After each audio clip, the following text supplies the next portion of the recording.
My name's Adeline, and I just want to tell you guys a little bit about Alcoholics Anonymous and how I found God through Alcoholics Anonymous. I grew up in an alcoholic home, and my dad was a drinker. My mother sure could have used one. I watched the insanity of two adults behaving like children. A lot of retaliation, anger, manipulating. See, alcoholism is a very misunderstood disease. It's a two-part disease, and it looks like AA and Al-Anon. It's the drunk and the person who enables them.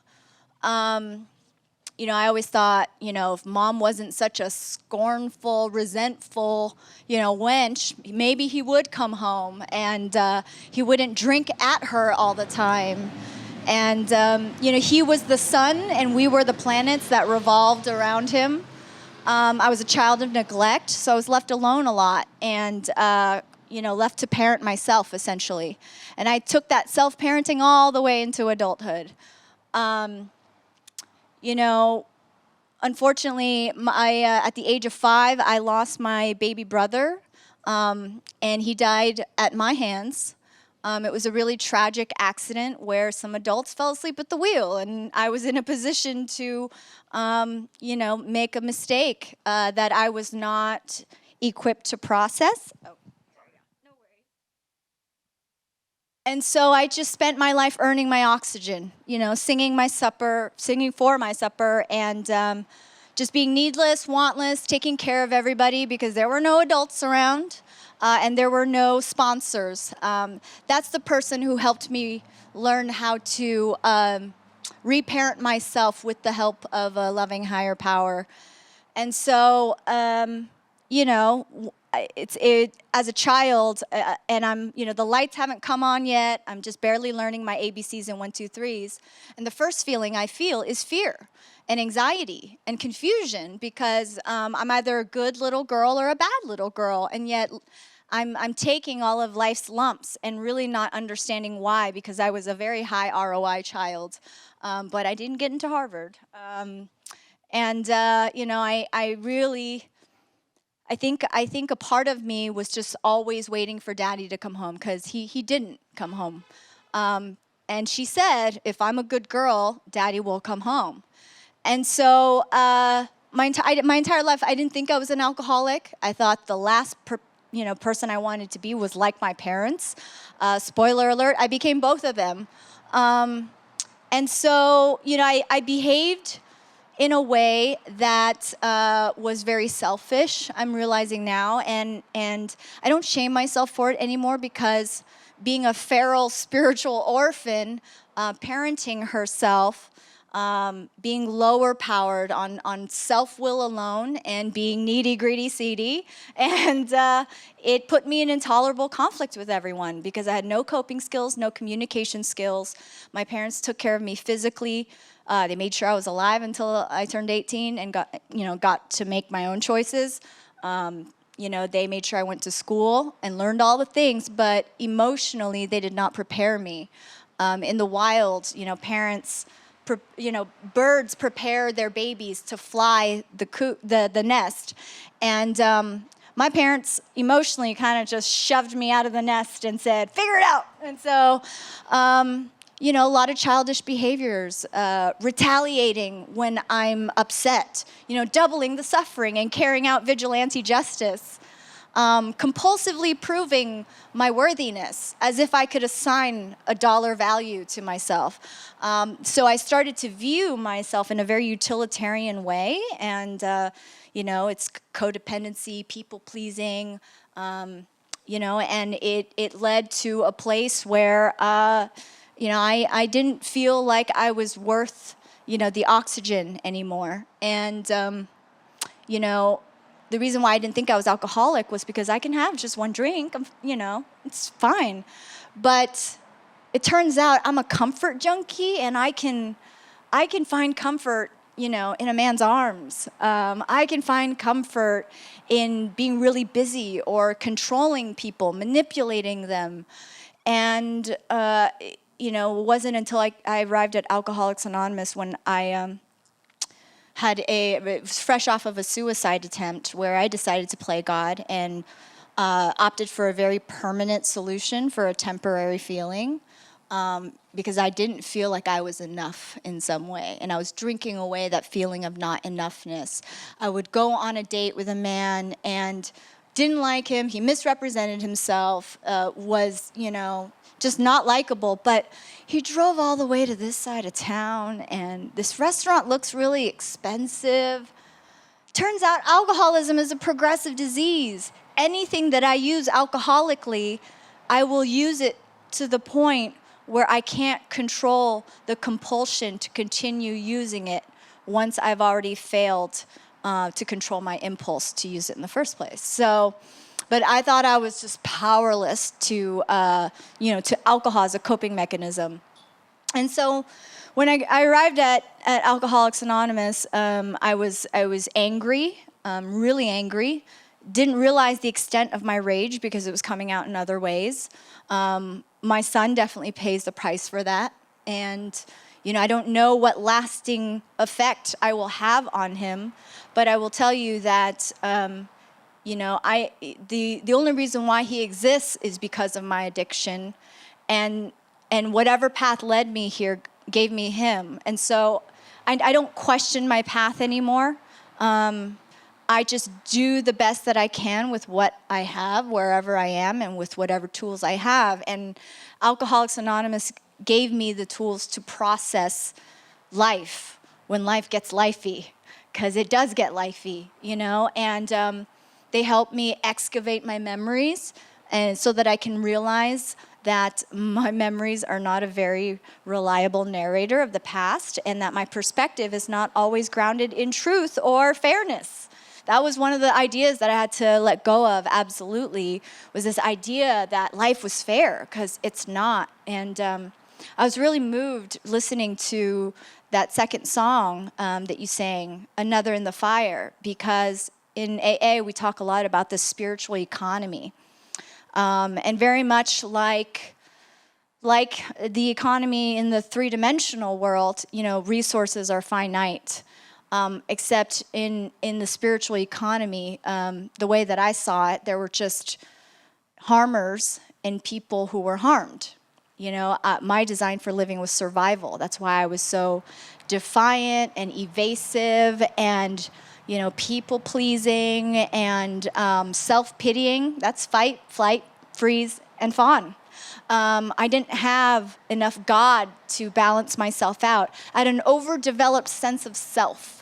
And I needed to zoom out and build this God instinct, this moral compass that I was born with, but was never taught how to listen to. And somewhere along the way, that human intuition gets clouded with the survival instinct. It's I had to separate myself from it. I had to bring it outside of me because I have a disease that's not designed to see itself.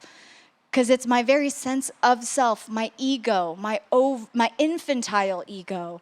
Her Majesty, Queen Baby, was dining at the all-you-can-eat buffet of life, complaining about the lobster, calling the waiter a narcissist, just chronically dissatisfied and full of excuses.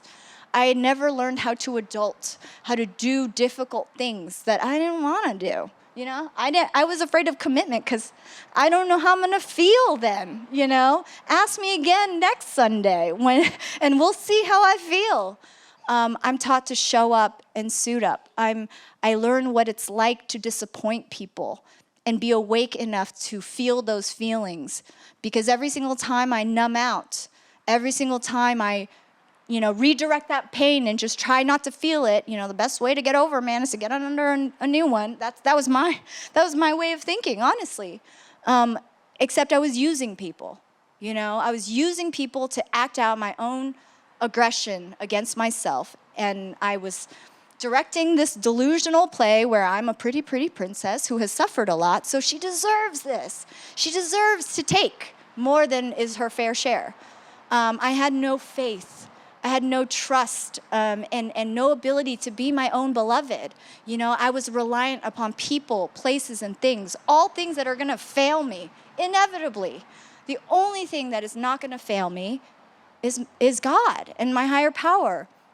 But this God thing, you know, it's like the catch of 12-step programs. I just couldn't, I thought I was, you know, in God's throwaway pile. He forgot about me. I didn't learn about him growing up. All the other kids were, you know, opening Christmas presents and, you know, like their God loved them, you know. And I realized that when I looked at the truth about myself and I looked at my inventory and my past, that I'm still that little girl. You know, she's waiting for magic to come rescue her. And magic doesn't come, so she starts playing God. And so every day I have to do this work. I have to live this life. You know, for me, freedom is just living clean. And faith is putting the gun down first. The reason why I was so struck by this song is because, you know, I think about Jesus being this like cosmic being that wanted, he just saw calamity and people retaliating, you know, with each other. And, oh, you started it, and back and forth. And the shooting never stops. And so it's like wanting to absorb all of our sins as if it could tilt it in the other direction and we could just be good to each other, you know? And so I think about the harm that I've caused to the people that I love. And I thank God for the fact that he's not a creditor, he's an employer. And I think about how when I allow anger to erupt inside me, or I wallow in self-pity and you know, in a river of my own tears, what my son thinks of that. Because that's what I had to listen to growing up, is mom sobbing about how she's not happy with how life turned out. And so I need to constantly be thinking about what message am I sending right now that is one of love and kindness and tolerance. You know, someone gave me grace and gave me the opportunity to build character. Because it turns out character has to be built. Integrity is a muscle just like any other. I have to feel those feelings because it makes me emotionally stronger and more durable and more able to absorb. So, you know, the spiritual economy doesn't have just harmers and harmed. It has absorbers. You know, people who can deposit into the stream of life. I do that every single time I smile, and I learn how to control my emotions and keep my sanity, my perspective anchored in my own fallibility as a human being. Turns out I'm not perfect, you know?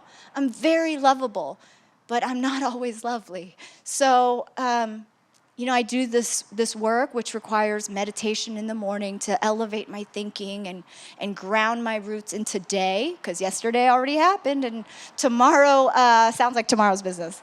I have today. What am I going to do today to stay sober, to carry the message, to set an example to children? Because, you know, I want to do the next right thing no matter what, even if it's hard, even if it's scary, because I have faith, you know? But if I go into a meeting brandishing a gun, the other person's going to hold theirs up. I have to have faith that they're coming in peace and I come in peace. It's like, you know, I live my life in the St. Francis prayer, because it turns out when I give something, I have a tendency to get it back. But if I don't allow some flexibility, if I don't wear life like a loose garment, I'm wearing it like a straitjacket, you know? There's that rigidity. It's a recipe for dissatisfaction. So, you know, someday if someone knocks on my door and asks me if I've got Jews in the attic, I can do the right thing no matter what, you know? People pleasing, I don't do that anymore, because the only person I need to please is my loving God, you know? If I'm right with my God, I don't need to justify, argue, defend, explain anything to anybody. And when I'm able to do that, when I don't need to ask, oh, do I vote for the orange guy or the guy with the mustache? You know, like I know if I don't stand for something, I'll fall for anything. And that's what Alcoholics Anonymous taught me. I do this work because I'm responsible. As part of this community, you know, I think we lock up our pit bulls and then we wonder why there are so many pit bulls. And it actually costs us more to lock them up than to rehabilitate them. And if I'm not a part of the solution, then I'm a part of the problem. I'm Adeline. Thanks for letting me share my story.